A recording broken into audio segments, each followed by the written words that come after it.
Good morning everyone. Welcome to Dareeyaindia's YouTube channel with your host Pooja Manohar. So today we are going to talk about a brand new episode of Safarnama series where we get experts from different industries to talk about their expertise and how it helps and contributes to the travelers' journeys.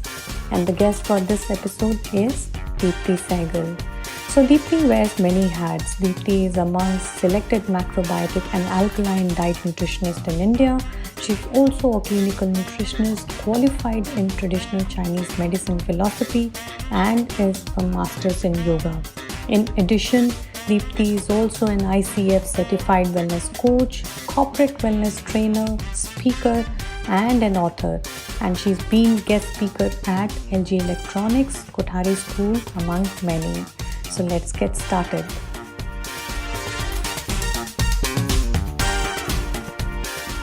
So tell us, Deepti, now that we are out of lockdown, people are traveling, and when we travel, we think that we need to be conscious of our food, what we are eating. Do you really think that it is possible to eat healthy when you are traveling?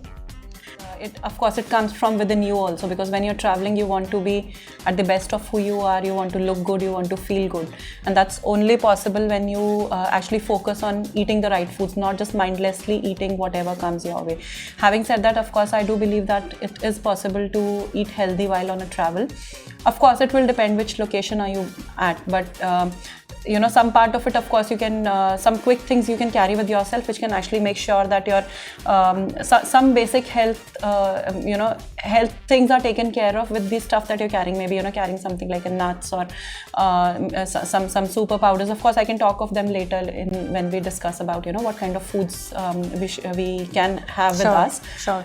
Still, if you can, if you plan your trip in a way where you decide to carry certain things with you, and when you go out, say for example when you have your breakfast or your lunch or your dinner, you're mindful of what you're eating. So breakfast is one thing. Specifically if you're traveling to a commercial area, breakfast is something you get a good buffet of breakfast options. So now it will depend upon what your choices are. If you really want to eat healthy, you will choose the right choices. If you don't want to eat healthy, of course, then 100 other things are available. So it actually depends on you how much healthy you want to stay while on a travel.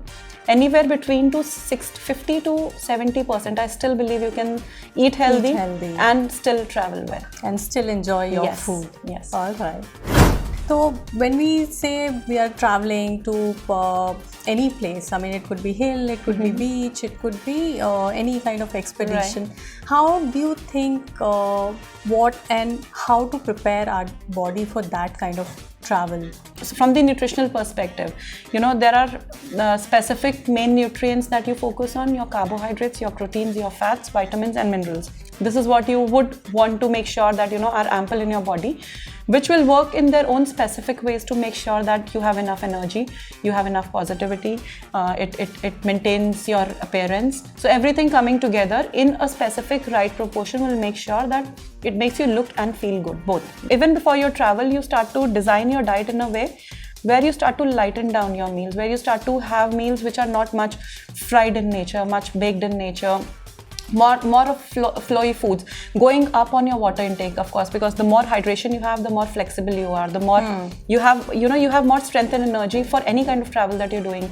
That if you're traveling by air, or let's say you are taking a cruise, or you're doing a road trip, right. So what kind of options should one keep in mind, or should be mindful while eating when you're traveling from different modes of travel? Okay, if it is a by road travel or if it is a by sea travel, things are still much in your control because you are there on the land. I mean, right. somewhere you have that stability. When you're traveling by air, I guess this is one of the most important modes of travel where you have to should be rather very particular about your foods and eating.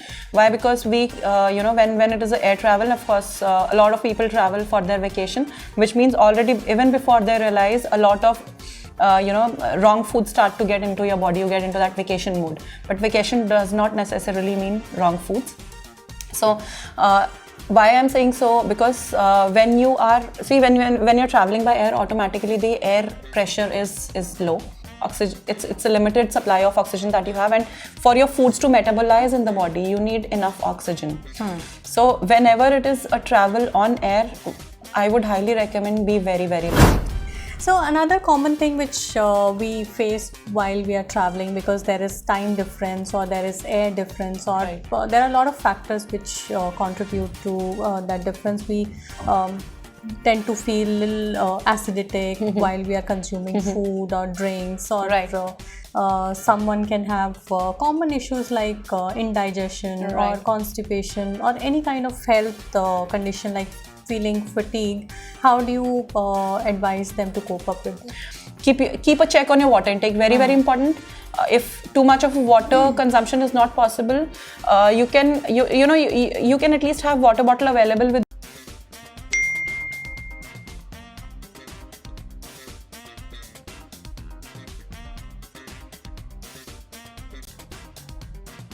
for at all times. Don't have much of it, but keep sipping some water through the day, every few hours. That will actually keep your body in a little hydrated mode. That's one.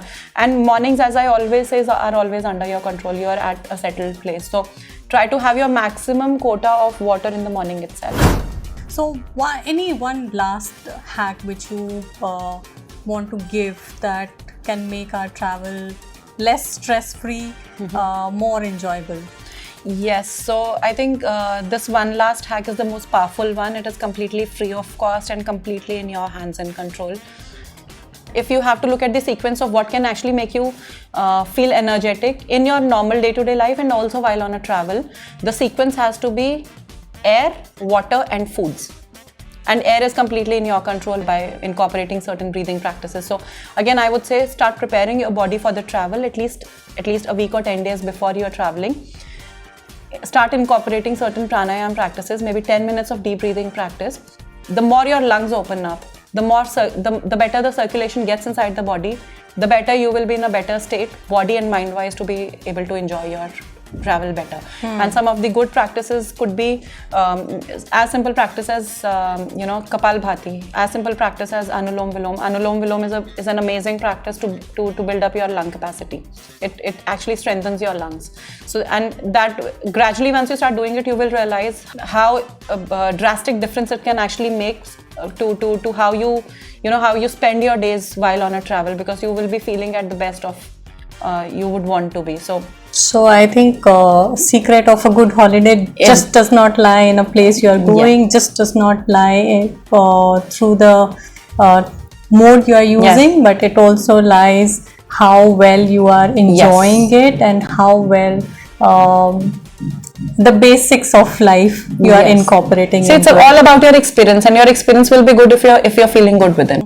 Many times we travel, we end up spending 4, 5, 6 good days, and then we come back feeling so tired. And you don't want that. And you don't want that. Absolutely. Right. So it was pleasure, Deepti. Thank you. Thank you so much for your time. Thank you.